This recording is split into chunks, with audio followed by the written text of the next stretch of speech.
what are you looking to shoot for a fasting insulin level? Well, the lower the better. Yeah. Obviously, it can't be zero. Right. Because if it's zero, then you have diabetic Type 1. ketoacidosis type 1. Yeah. And that's not so good. How close to zero can you get? Well, This is a question that comes up a lot. You can get pretty low. I mean, basically, the insulin assay, the lower limit of sensitivity is 2. So if it's under 2 and you're still, vertical, you're terrific. And marathoners will have, fasting insulins less than 2. Really, if your fasting insulin is anywhere under 6, 7, you're in fine shape.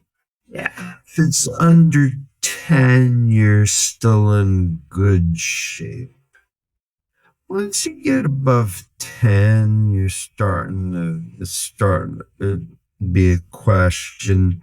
If you get to 15, you've got some insulin resistance.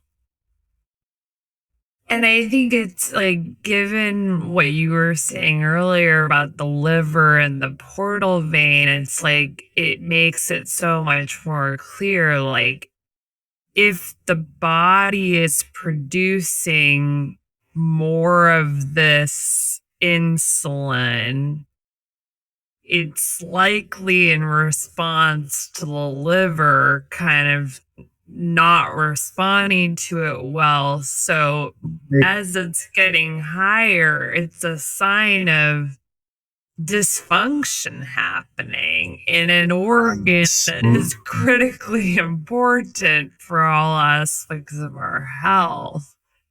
Exactly right. Yeah. So the fasting insulin isn't just telling you about the pancreas, it's actually telling you more about the liver. Yeah.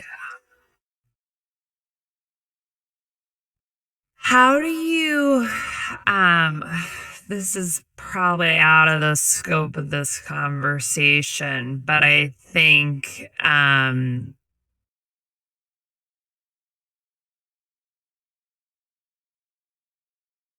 since liver is like not an organ I think the average person is thinking about, and yet we should all be thinking about it literally nonstop. And it is our detoxification organ. And when it's not working, then toxins run rampant. That's how you have to think about it.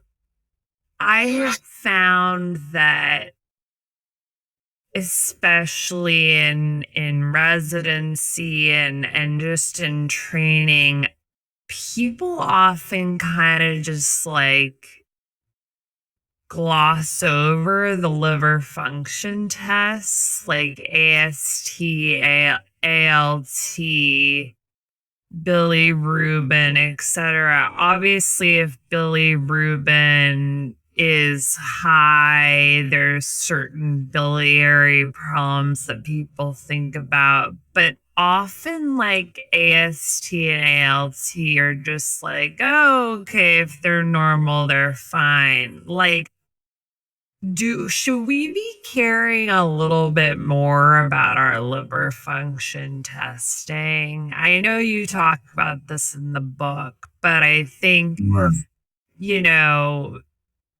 that's just tests that I think the average person just never think about. And I feel like there should be like a renaissance of us thinking a little bit more about our these levels and as a sign of liver health. So what are your thoughts on those? Without doubt. Without doubt. Liver function tests are extraordinarily important. And you can interpret them. They're very interpretable. I teach people in the book, as to what they actually mean. The test that's probably the most abused is the ALT, which stands for alanine aminotransferase. Back 45 years ago when I entered medical school, it had a different name. It was called SGPT, but it's the same test. It's done the same way. All right.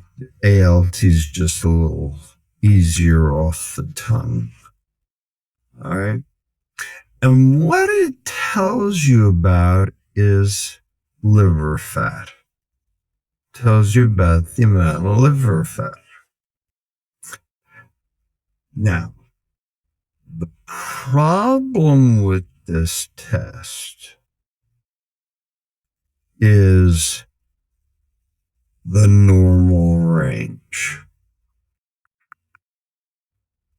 So the normal range currently, if you got yourself a chem profile and you looked at ALT and you looked at the normal range, it would say less than 40. So if you have an ALT of 39, it's telling you you're fine because you're within the normal range. Garbage. Way too high. 39 is way too high. Disaster. Yeah. Yes, way too high. Now, why is the ALT less than 40? Why is that the cutoff? When I went to medical school 45 years ago, the upper limit for ALT was 25. It is now 40. What happened?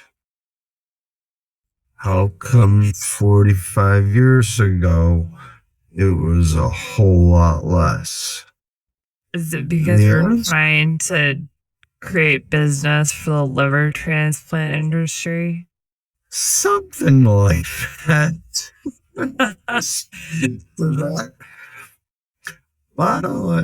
The reason is because the entire normal curve has shifted to the right. Because how do you get a normal range anyway? Where does it come from? Well, you go to a laboratory and they do thousands and thousands of tests on ostensibly, and I put this in air quotes, healthy people, because most people don't know if they have liver fat, right? It's one of those silent killers like hypertension. They don't know that they have a problem. And so they get their blood drawn. And it turns out that over the last 45 years, this thing called fatty liver disease has overtaken America. 45% of Americans now have fat in their liver when they didn't before. And so they have a higher ALT than they did 45 years ago. And so the Gaussian distribution has now all been shifted to the right. And so you end up drawing, you look at the mean and then you do 2 standard deviations from the mean, and that's where you draw your line for what's normal. And so it used to be less than 25, and now it's less than 40. So the question is less than 40 normal? Well, it's within 2 standard deviations of the current mean. What makes that normal? Because the current mean is that we all have chronic illness. That's right. Yeah. We're not all, but like 88% of American adults have metabolic dysfunction. So the mean is a joke. Yeah. Right. So, why would you use that number? So that's the problem. So the problem is not the test. The problem is the reference range. Yeah. The problem is the interpretation of the test. So if your doctor knows how to interpret that test, and I explain that in the book as to why this is, okay, then they would understand that any ALT above 25, and if you're African American, any ALT above 20 is cause for concern. Yeah. And that's liver fat until proven otherwise. Yeah. And so then you have to say, okay, why in the world would you have liver fat? And what are we going to do about it? Because the goal is clear the fat out of the liver to make the liver work right so the pancreas can basically rest and do its job properly. Lower levels of insulin all over the body and prevent chronic metabolic disease. And so heart that disease is essential. Oh man. Okay. So since we're coming up on time, I feel like we could literally go on for 3 more hours about all this stuff. This is so helpful. I really hope that what people are realizing is that all these tests need to be looked at in the context of each other, and they're not all separate things. These are not like little separate liver silo, insulin silo, glucose silo, cholesterol silo. It's all this beautiful picture, and we actually all, no matter whether you not gone to medical school, whatever, have the power to understand these in context of each other and really get a sense of our holistic metabolic health. So these are the take home like points that I think we've talked about that I'll run through, and then if there's anything that, you think we should clarify, we should. One, don't worry, like, don't think about the total cholesterol number. Kind of throw out that number. Total cholesterol is fairly meaningless.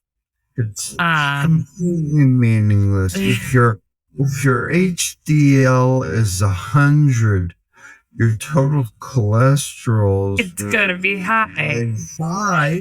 And like, and you're gonna live, to be 180.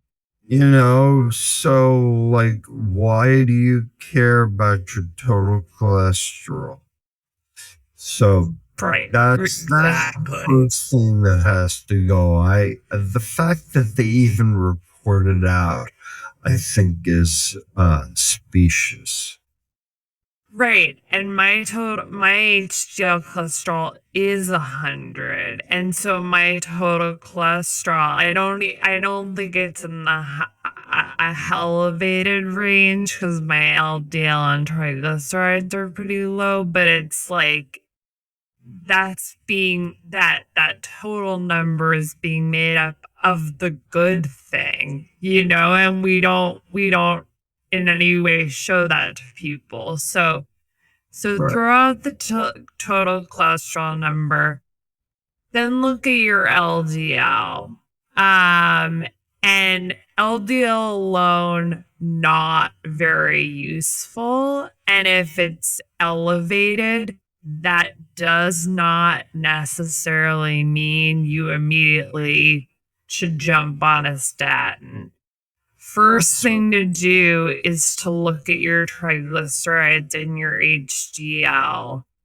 Triglyceride to HDL ratio, which you can calculate on your iPhone calculator. Generally speaking, if this is over 2.5 to 1 in Caucasians or over 1.5 to 1 in African Americans, that means there's a problem. You want to keep it below those numbers, and pretty much ideally for everyone, I think generally speaking, if it's less than 1.5 to 1, that's a good thing, but lower is better. Lower is better. I won't argue that. The question is, when is it high that you have to do something? And that's where, the art of medicine, has to play in. And that's what, doctors are not, that they're not looking at that issue. Totally.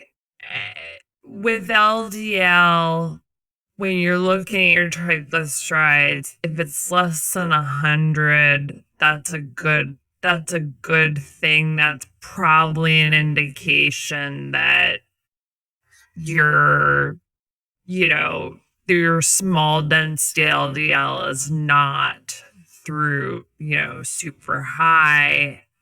So take a look at that number. With the HDL, we want it to be high.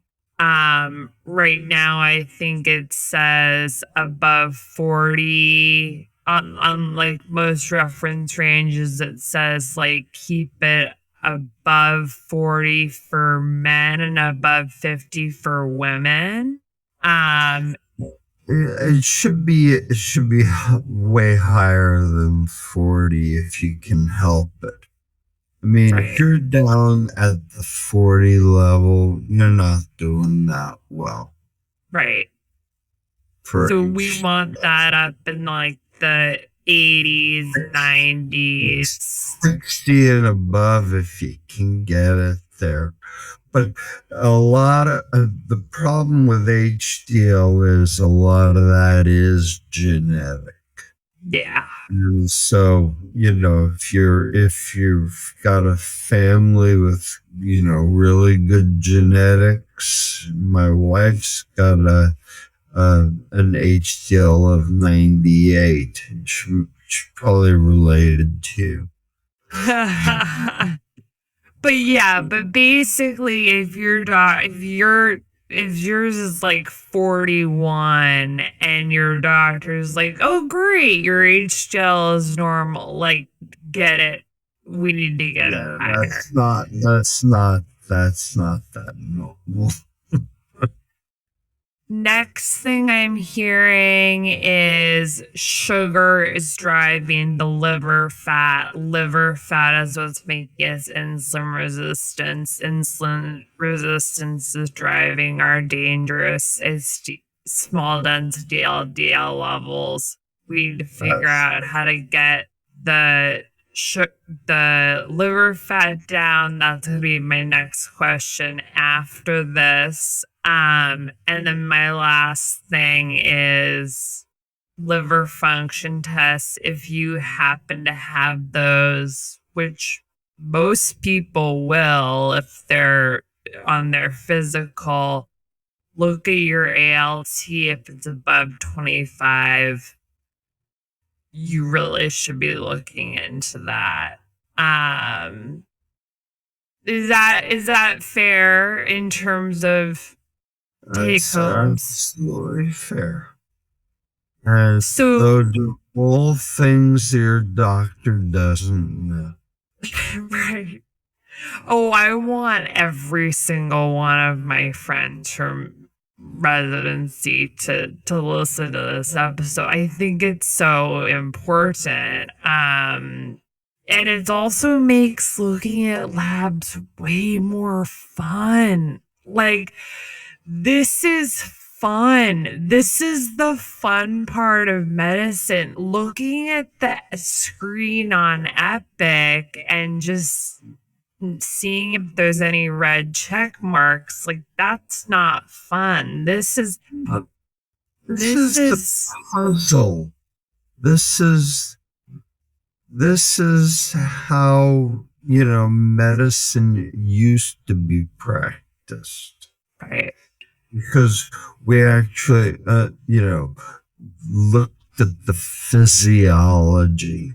This is the physiology, right? Yeah. Oh, and then last take-home point I think that we talked about is to ask your doctor to get a fasting insulin test. Ideally, it should be less than 6. And if you cannot get that, certainly look closely at your triglyceride to HDL ratio. Okay, so wrapping up, in the last 3 minutes, how do people get rid of their liver fat?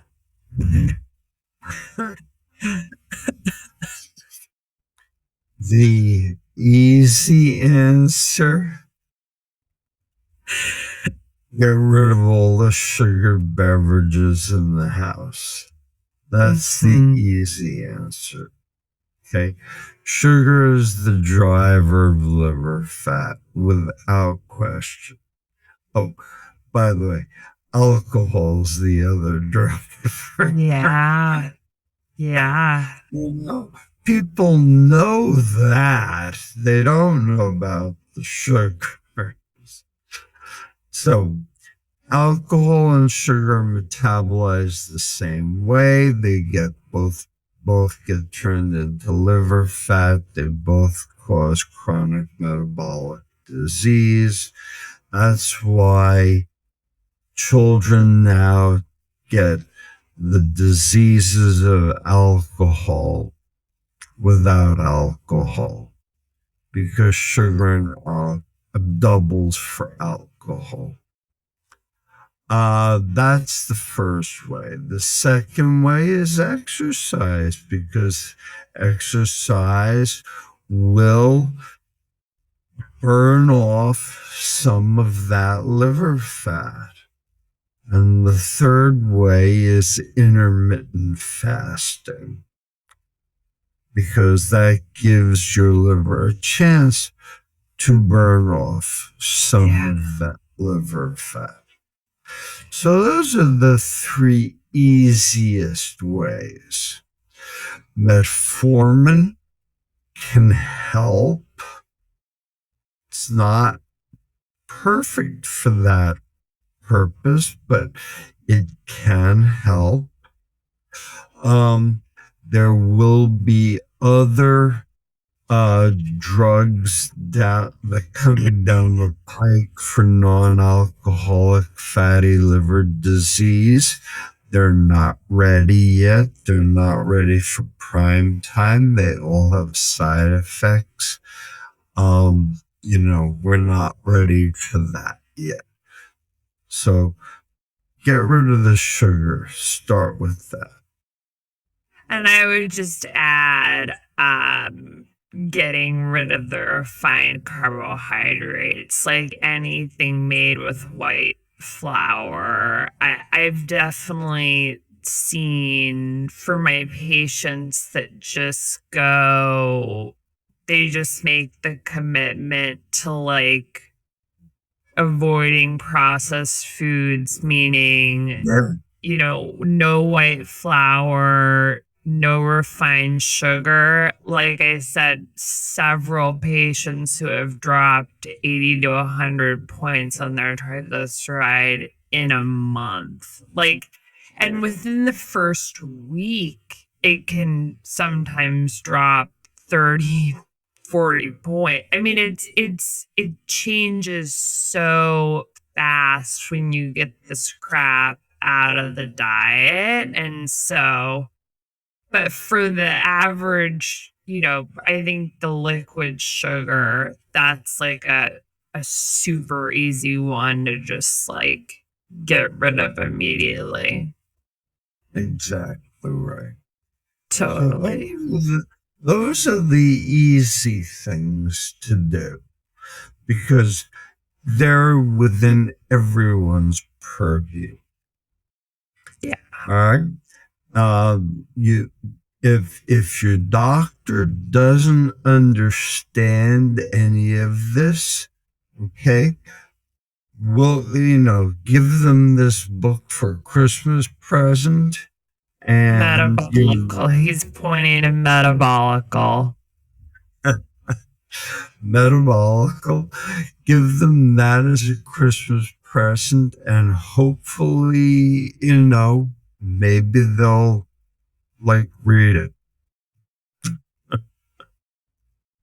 Everyone I think metabolical is like the best possible gift you could give to a family member, because it's a book of empowerment, and it gets people to think for themselves. It gets people to wake up. It gets people to have actionable tools to do the things that are going to have the highest leverage impact on your health. So this is amazing. I am so excited for this episode to come out. I think it's going to really, really help people. Thank you so much, Rob. And I cannot wait for the follow-up conversations to this. I think we probably have more episodes we could do on this topic. We can probably do a year's worth of episodes. But I think this is a really great overview for people. So sit down with your cholesterol test, your cholesterol panel, and get to work.